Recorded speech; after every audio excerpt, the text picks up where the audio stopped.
Morning po! Welcome po sa ating pong daily vlogging. Nako, malapit na ang Pasko. So I believe lahat po tayo ay very busy. At nararanasan po natin yung pressure po, lalo na ngayon lalapit ang Pasko, na kaliwat kanan po ang pamimili po natin, kaliwat kanan ang pag-iisip natin, na para tayo ay magbigay ng kahit konti doon sa ating pong mga minamahal sa buhay, di ba po? It's not the value, di ba? Hindi po yung presyo ng ating binibili, but is the acknowledgement yung mga taong binibigyan po natin, 'di ba? So sa umagang ito, pag-usapan po natin na bilang isang mananampalataya po, tayo ay kinreate ng Lord through Jesus Christ. We are being born again. Alam niyo po ba na may creation ng Lord sa atin? Ang bawat isa sa atin ay pinanganak muli para maging generous po. Yes, lahat po tayo, maaaring ikaw ay medyo tikom ang inyong mga kamay sa pagbibigay, maaaring tinatawag nilang kuripot ka, di ba? Pero alam niyo po, wala namang masama sa pagiging kuripot. Ang tawag ko lang po dyan, kayo ay binabalyo niyo yung mga pinaghirapan yung pera. Pero alam niyo po ba, bilang isang mga mananampalataya, hindi po natin tinitignan kung ano yung laki ng savings natin. Tinitignan natin paano tayo nagiging generous. Because alam niyo po ba, pag kayo po ay merong relationship sa Diyos, tayo po ay nag-overflow sa pag-ibig ng Panginoon, mararanasan din natin yung generosity ng Diyos. Kaya kung ano po yung naranasan natin, yun din po yung naibibigay po natin sa kapwa natin. Kaya po yung iba, hindi sila makapagbigay ng pagmamahal, hindi sila makapagbigay ng mga bagay na yung tinatawag natin generosity because maaaring hindi pa nila nararanasan yung pag-ibig ng Panginoon na tunay ng dalisay, napakalawak, ganun din yung blessing, yung pang binibigay ng Diyos sa atin, yung pagiging generous at caregiving ng Panginoon sa bawat isa po sa atin. So naniniwala ako sa araw na ito, sa ating pong pag-uusapan ngayon, sa ating pong tuturo ng Panginoon sa bawat isa sa atin, paano ba tayo maging generous? Ano ba yung approach? O paano ba ang isang mananampalataya maging generous sa lahat ng bagay? Hindi lamang po ito patungkol sa pera po, ah. Baka ma-misinterpret niyo po ako. It's not only the money itself, but also the totality ng generosity po na pinagkaloob sa atin ng Panginoon sapagkat siya rin po ay nagbigay ng mga bagay na hindi lang blessing, hindi lang material na bagay, kung hindi lahat po. Di ba yung totality, yung wholeness po natin. So basahin po natin ang salita ng Diyos sa umagang ito.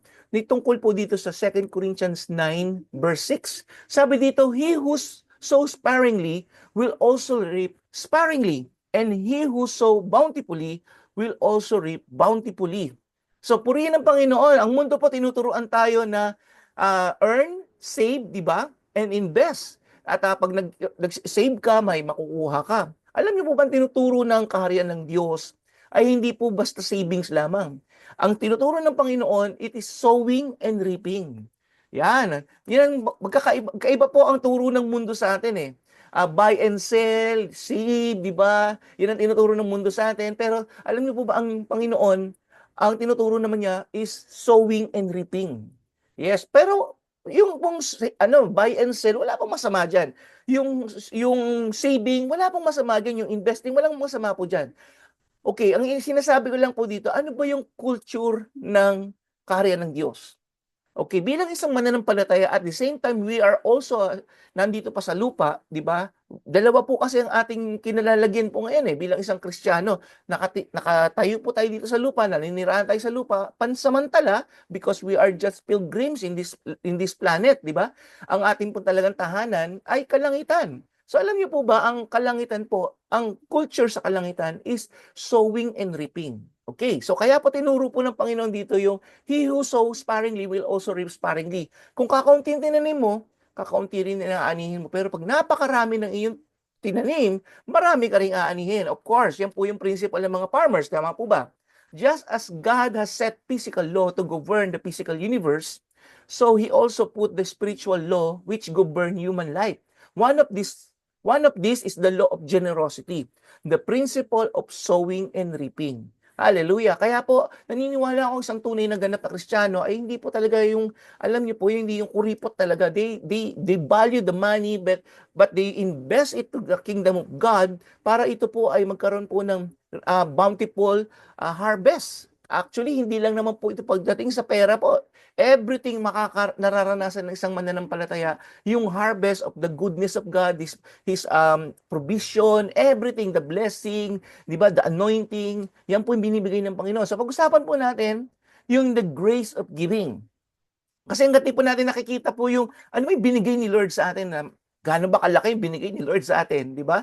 So hindi natin ito maintindihan, hindi natin ito maibibigay din sa kapwa po natin. In 2 Corinthians 8 verse 7, sabi dito, "But just as you excel in everything, in faith, in speech, in knowledge, in complete earnestness, and in your love for us, see that you also excel in grace of giving." Grace of giving. Ano ba meron kang tinanggap sa Lord? Tinanggap mo yung buhay na walang hanggan? Pwede nating ibigay po yan. That is the grace of giving. Tinanggap natin yung kapatawaran ng Diyos? Pwede nating ibigay din. Last time, tinuro po sa atin ng Panginoon that we are born to always forgive.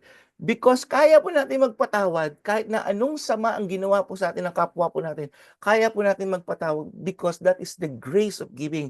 Freely receive, freely give. Binigyan ka ng blessing materially ng Lord, you can also share that blessing because the Lord's purpose, kaya ka binibless, is to share that blessing to others.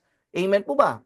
Hallelujah. So, giving applies to all the areas of our life, our time, our talents, our forgiveness, our love, our material possession. Ulitin ko po, all areas of our life, our time, our talents, our forgiveness, our love, our material possession. Jesus emphasized the generosity which is part of the very nature of God. Reveal what is in our heart.